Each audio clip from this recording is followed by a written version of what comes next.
one mentality to the other. It seems that one must be able to kind of be fluid. You spoke earlier about certain people with their own mentality want to sit back and wait to be put in position, right? Yet, if that person, and that's true, yet one can't play their position if they don't have an ownership mentality. So it seems like you got to be willing to have the mentality of being owned and being an owner at the same time in this life, and there's know when to go from one to the other. I mean, am I making sense? Like, that's just what it, I'm not using correct terminology. What do you think? Well, I mean, things are popping in my head. Let's look at some of the artists that are out there. And I think an owner mentality would be, Master P, who decided I'm gonna own my own. I could work for you, I could be owned. I can work for you, work for your label. I can make $1 million. I could do this, but now you own my masters and you own this and you own that. And I'm doing okay. I'm surviving. I'm just using him as an example. All that may not be factual for him, but, at the same time, I'll rather grind out of my trunk. I'm going to sell CDs out of my trunk, but I'm going to own my own. I'm going to own my own master. I'm going to own my own this. I'm going to own my own destiny. I'm going to write my own checks. I'm going to make that happen. So, I mean, that may be an extreme, but I think that's an example of a owner versus an owned mentality. Now, many artists are refusing to not own their own. Oh, hold on. Let me ask you. And I get the differences. Yet what I'm asking you is, does one have to have the ability to balance it, to have both an ownership and their own mentality? Let's go back to the Master P situation. Master P, I hate to say this, I really do. Yeah, I haven't studied enough about Master P's situation to see if it was more like the RZA. The RZA from the Wu-Tang Clan was, before he put the Wu-Tang Clan together, he was an artist himself. He was owned. A label owned his masters. They owned his recording time. He had an owned mentality that allowed him to sit back and learn. And then as soon as he got it, as soon as he knew he was ready, he flipped it into an ownership mentality to form the Wu-Tang. Yet it was interesting because you had these 9 members of the Wu-Tang Clan that were all individuals that were doing their own thing, that had an ownership mentality that was like, we ain't being owned by nobody, but they had to take on an owned mentality in order to be able to come together to work as a group, if that makes sense. It makes total sense. That's a great point. And I think that we can learn a lot sometimes in an owned type mentality, but at the same time, what is our ultimate goal? What is our ultimate plan? What is our ultimate vision? Is our ultimate vision to be in this situation because this is what I have to do to eat, but I want to own my own one day. But that's, I think an owned mentality you can get stuck in that mentality. Okay. So you can have an ownership mentality and work for someone else, and I'm gonna learn everything I can from you because you have that skill set, you have that drive, you have the blueprint that I want to follow. So, once again, back to that lead follower, get out of the way. You got it. So I'm gonna follow you. And I'm going to learn as much as I can. But as soon as I can, I'm going to take this knowledge I've learned from, being owned to being an owner myself. I mean, very, very seldomly in any business, I think, will people, in everyday life say, hey, let me just do apparel and just kind of jump out there and not study the game first. Right. Not study the trade. Like you said, in music, I'm going to sit back, I'm going to learn, I'm going to, work for someone else. And then, I'm going to step off and I'm going to create my own opportunities. But I think that's smart, but I think you have to have a plan, a drive, a mission when you're in those situations, and you can't become complacent. I think far too often we become complacent, and it's easier just to get a raise every year. I'm paying my bills, even though I may be living check to check, but I'm paying my bills. I'm comfortable. We go on vacation every year. My kids don't want for nothing. But are you really comfortable and do your kids really want for nothing? I think that's no part of the trap that you were speaking to earlier about the complacency, about the own mentality. And I apologize for cutting you off. I believe that's the crux of our situation in life as people, regardless of what any race, color, creed, or religion one may subscribe to.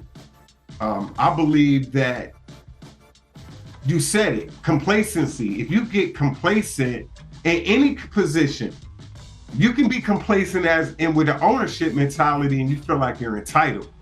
So everybody's supposed to move the way you say they're supposed to move, because when you were born, your great granddaddy was in charge, kind of like the Murdoch situation in South Carolina with the attorney that killed his wife and killed his son. he felt his entitlement literally would allow him to do something crazy like that. He got complacent, if you will, in ownership versus our own mentality and being complacent in it. A lot of, and you spoke about golf. Why is there only one tour? Why is the PGA going through the scrutiny they're going through regarding monopoly if more people, a critical mass of people, if you will, are thinking ownership versus being owned? And I mean, think about all those independent contractors that play on the PGA Tour. Like, how did y'all let something like this happen other than they got complacent in their small little bit of ownership, where it was like, look, all y'all got to do is own your brand, mind your bit, let us, you see what I'm saying? So it seems as though in order for us to truly have a level of success in this existence, we have to be able to ebb and flow. We have to be able to be cognizant of what it means to be an owner and what it truly means to be owned. Debt, we talk about a little bit more, credit. We talk about good credit, bad credit. When credit is owned, somebody owned you, basically. If you are in debt to somebody, that's a level of ownership. So, but there, it could be situations where that's very good. It could be situations where that's not so good. Let's talk about the risk associated with both, if you will, real quick. In your empirical and anecdotal experience, what are the risks associated with being owned? In my experience, I'm sitting there and I'm thinking about my life and I'm thinking about my experiences. And one of the things that I had to do is I had to move. Periodically I have to move. I have to, get out of the same environment. I have to put myself around new people, places, and things. As much as I love my hometown, and I'm not going to mention my hometown, but I love my hometown where I grew up. It is a overall great people, great hearts, great community, owned mentality.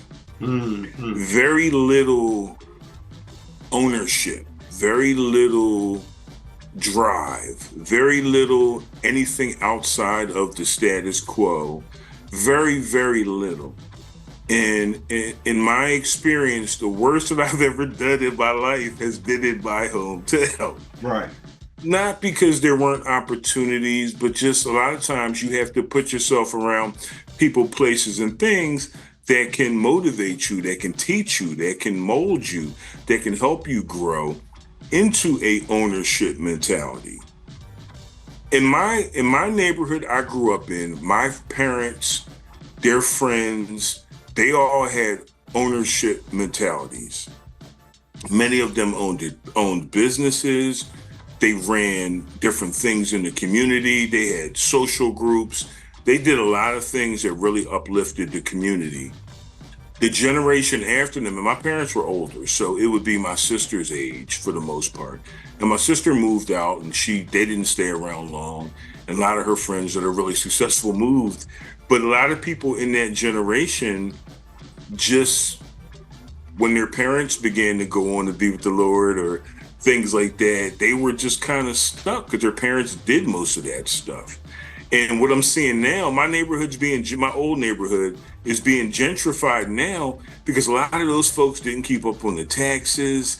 Their parents, their houses were paid for in many situations. And all they had to do was pay $7,000 a year, $7,000. I mean, it's the mentality. And those who I see have been real successful, most of them have moved out.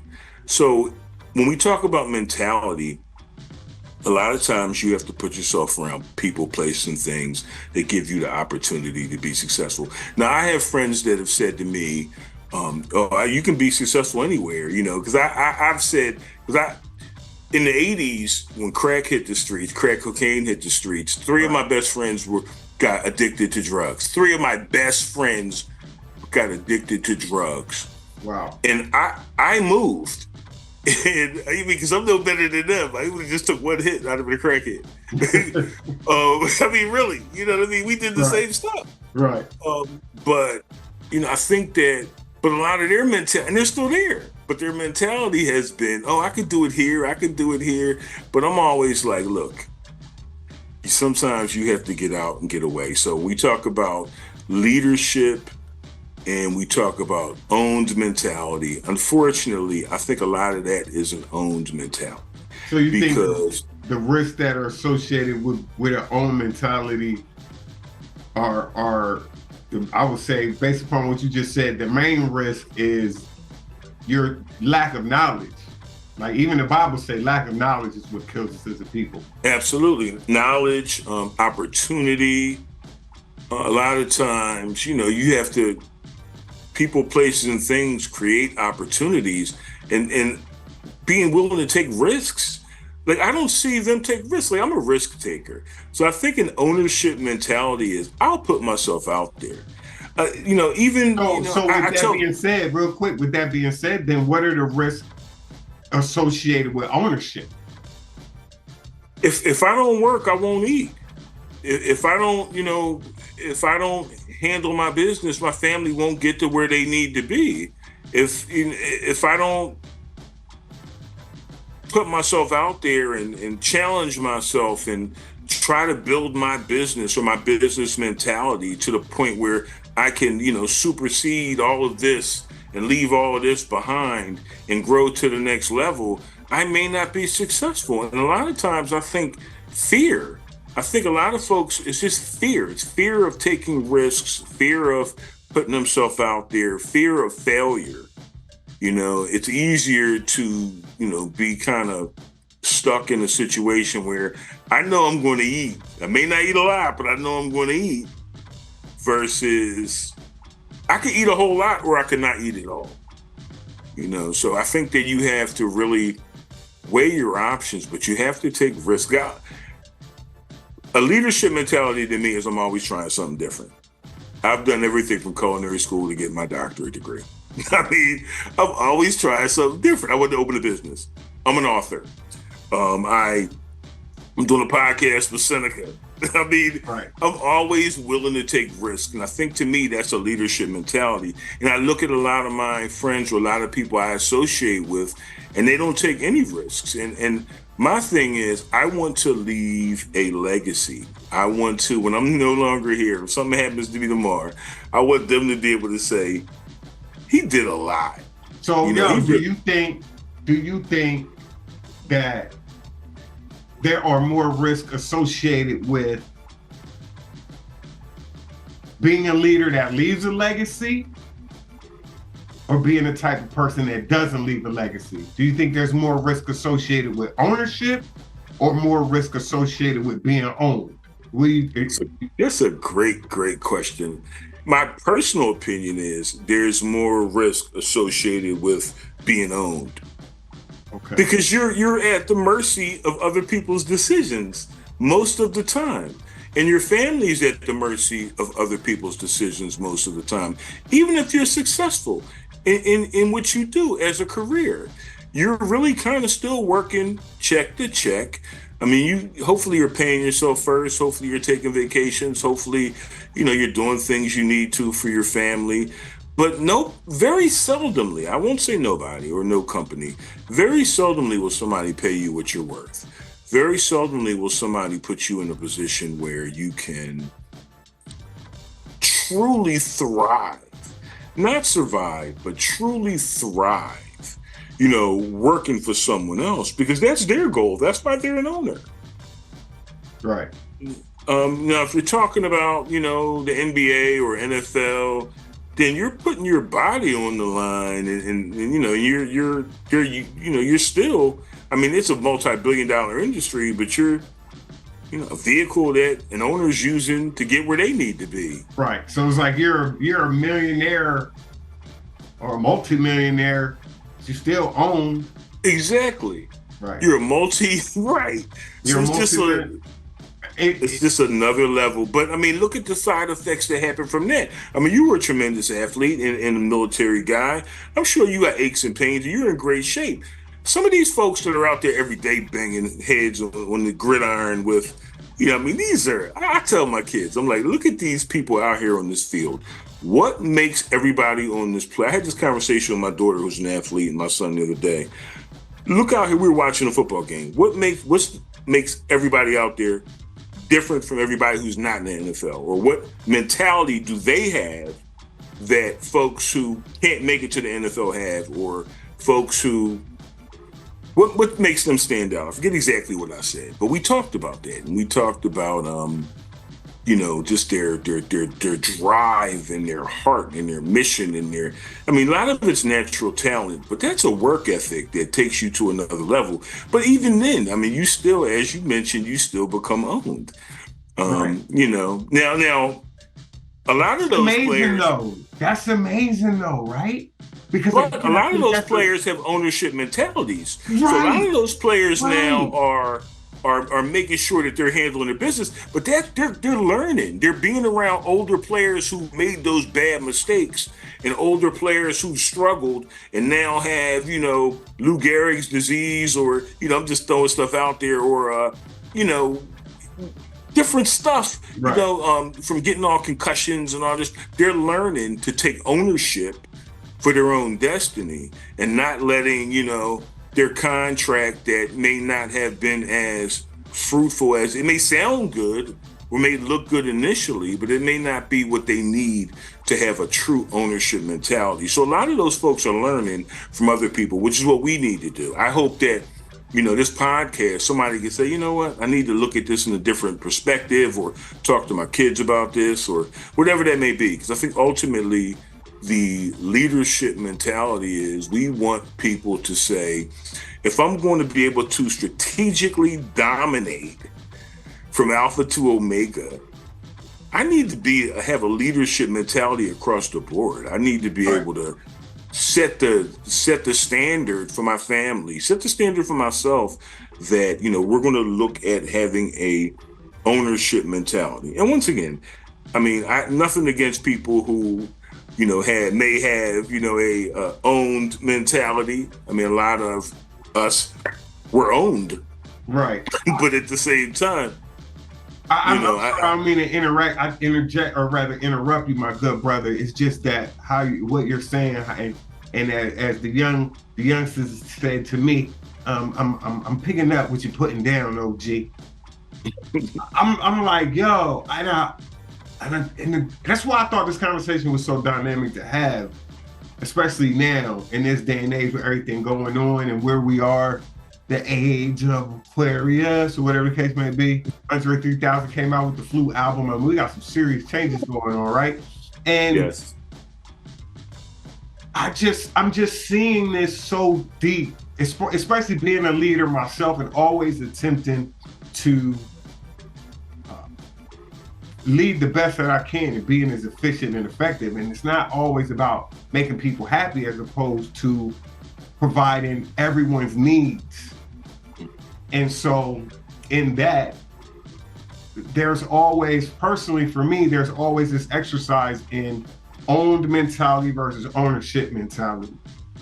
When do I have the mentality of owned which means that I'm putting myself, at least for me, an owned mentality means I'm putting myself in a position to whereas I'm following. Now, the hope and the goal is always that whom we are following is worthy of the follow. Absolutely. And that's where the ownership mentality comes in. The ability to recognize when the follows are worthy, how to extract the value from the follow, how to be able to provide value to the point where the following transitions naturally to the leadering or the leadership or the own mentality transitions naturally into the ownership mentality. To me, one of the biggest examples is the way Black people have, so-called Black people, and I'm gonna say it like that, with all due respect to all peoples, I utilize the term so-called Black peoples because that's not the terminology that our ancestors gave to themselves and each other. That's a terminology that's been given to us for nefarious reasons. Yet, for the sake of conversation and all our beautiful Black brothers and sisters and anybody else that don't identify as Black, so-called Black people, I believe, have done the best, and we can go debate for debate with anybody out there. I love to debate anecdotally, empirically, that the so-called Black peoples have done the best with being able to utilize that tool set of own versus own mentality. We call it code switching these days, right? Prime example, the emancipated peoples after the Civil War, we talk about the people specifically in Texas. We celebrate a holiday now called Juneteenth that highlights the fact that a group of enslaved peoples weren't told that they were free for 2 years after that they were free. We talk about the people that were free 2 years before that and Lincoln's address. And then what are these people supposed to do going from owned to now ownership? Owned, their lives being owned to ownership over their lives. How does that work? And then what do we get? We got the slave codes, we got Jim Crow, we got the Ku Klux Klan, we got the modern day credit system. So, and we're still here and we're still thriving. And these are the conversations that we're having. We're not, don't get me wrong, we're having some horrible conversations too. And if y'all don't know what horrible conversations our people are having, you need to go pay attention deeper into the cultures, subcultures that we have, not just in Black America, but Blacks throughout the diaspora, especially in what's going on in the continent of Africa right now. You'd be really, really surprised, if not shocked, at how we are dealing with one another. Yet it is a consequence of an ownership versus an own mentality. And through all that, I'm just saying that I think that the so-called Black people, again, I love to have a peaceful, intellectual debate with anybody that may feel otherwise, yet they've done the best with being able to navigate between that ownership and own mentality in order to be at a point where we're at right now. We're not just surviving, we're thriving. We got a lot of work to do, yet we're absolutely making those inroads. All right, I think that you make really good points, Brother Seneca, and I think that you kind of have, gave us a deeper perspective on, owned versus ownership mentality. Just looking at where we come from and how we've been through so much as a people, and just in general. But let me ask you this. When I think about owned versus ownership mentality, and I've heard you talk about this several times, really working towards making generational wealth or creating generational wealth. I know we've talked about creating a golf tour and faced a lot of challenges with people who may not have had a ownership mentality or people who may not have seen the vision or things like that. And I know that you're an owner. I know you own multiple businesses and you're multi-talented. How do you see an ownership versus owned mentality as far as we're talking about creating generational wealth. Yeah. Do you understand that question? Yeah, I do, and I appreciate the question. I was pondering it as you were asking it, and I believe that the answer rests in one's ability to adjust accordingly. Ownership and owned. Ownership sounds so beautiful. Owned sounds so horrible, right? Yeah, when we talk about generational wealth, and that's different from just getting a bag right now. I look at generational wealth as a tree that has roots on vast land. Absolutely. An owned mentality is you're just thinking about that tree and the low-hanging fruit and the fruit that fell on the ground. You just want to get it up and do something with it before it's spoiled. But an ownership mentality is not only do you own that tree, all of its fruit and its roots, you own the land and you're a steward of it so that you can have it for generations to come. When it comes to ownership versus own mentality in relation to generational wealth, I believe strongly, and this is based upon empirical and anecdotal data, that one must have what we spoke about earlier. You got to have vision, you got to have plan, and you got to have a team. And if you're going to have vision, a plan, and a team, then you're going to find yourself in positions where you will be being led. You will follow. Your mentality will be owned in a way that you will acquiesce, and you will trust other members of your team to fulfill the vision, to fulfill the aspects of the plan that need to come into fruition in order for generational wealth to be a reality. Generational wealth is what has allowed our species to evolve.